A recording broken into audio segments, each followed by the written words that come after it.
Good morning, everyone, and happy Monday. Super excited to share this message with you today about knowing what your outcomes are as a leader and being able to understand your purpose on an even more profound level so that you can keep on showing up within your role as a business owner and as a leader and have that real confidence and clarity to be able to lead your team. Part of this as well is how you create trust with people, and that confidence and clarity helps you to be able to connect with them and help them to see why it's important that you keep on showing up and engaging with your business, or what it is that their role is within your organization and why that mission is really important. And that quite often comes from your own personal mission, your own personal purpose as a leader. And being able to communicate that and be able to bring others on the journey with you is critical to your leadership. A big part of this as well, which is changing so fast, and a lot of people haven't quite understood yet, that business in the industrial ages was just business. You showed up, you clipped the ticket. It was this big engine of productivity trying to make people work because they were getting money for it.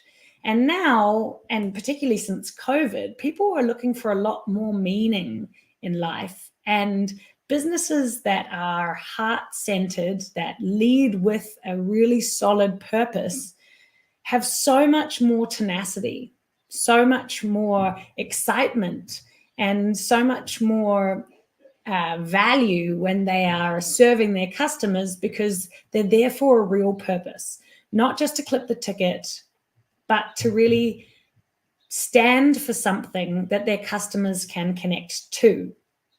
And I'll give you a really great example of this.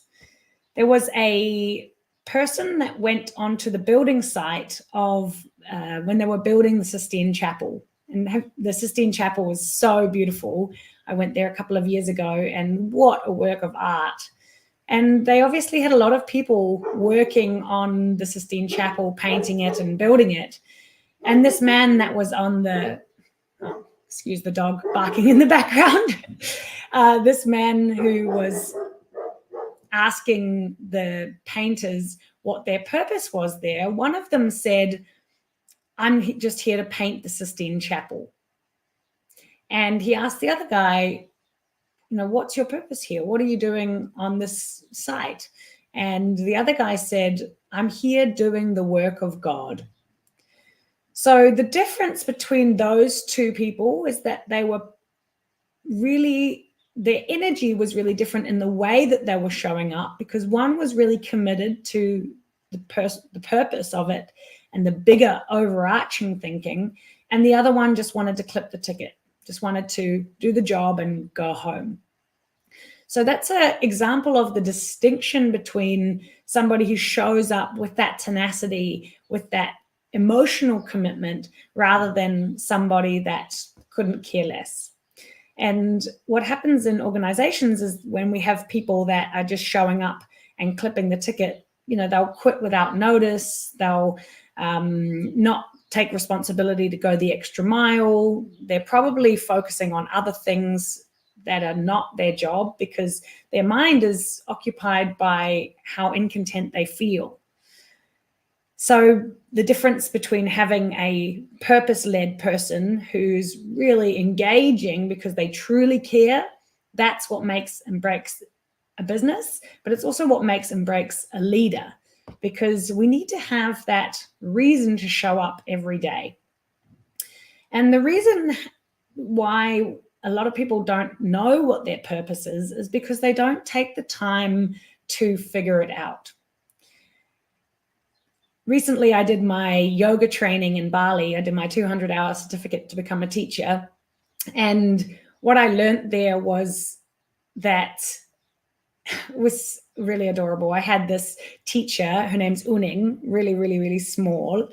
And she's just a little pocket rocket. And she used to say, "Your purpose comes from your pain. What is your pain? Help people to solve that problem.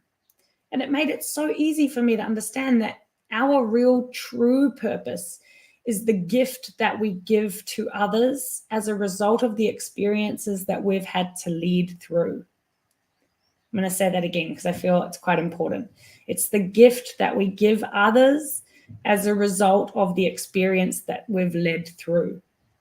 So knowing what your purpose is means creating space to be able to understand yourself on a whole new level, and then creating a business that reflects that purpose. And maybe you're a manager in a business and it's not your particular business, but you know that the pain that you experienced in your life, for example, might be something like you hated being ignored when you went to a restaurant. And so your purpose within that company now is to create the best customer service experience where people feel really, really heard. So once you've got that purpose in place, once you really understand why you are doing what you are doing and what the pain is that you are helping other people solve, that can create a real anchor for you. So when you're in bed and you can't be bothered to get out of bed, it just seems too hard, really remembering that you're helping people to solve a challenge that without you, they would continue to carry the burden of. And once we know what our purpose is, we can then work back from there. So what would be the ideal outcomes? And the ideal outcomes can be business goals that you're setting, maybe a 5 or 10-year plan, or maybe it's the way that you want to show up within your company that's going to help people with their challenge on some level. And the certainty about what it is that you're doing within your role helps you to be able to connect to not only yourself on a whole new level, but your team on a whole new level. And when you've got those outcomes, you can create a bit of structure around it. And you could say, maybe you want to get more than 90% on your customer service reviews this year, going by that same example. And that's going to be a goal of yours. So who do you need to be as a team? What kind of culture do you need to create in order for that target to be met? And what kind of structures do you need to put in place to be able to create that environment? So I trust that this is a good little Monday morning message for you to hear about how your purpose and your clarity as a leader can really help you to change your business from just a transaction to a real transformation where you've got meaning and depth behind what you actually do. If you'd like to find out more about how you can gain that clarity and confidence as a leader, I'm running a webinar on Wednesday at 12 p.m. called Lead Like a Legend, and I'll drop the link in the comments below. I would love to see you there. Bye for now.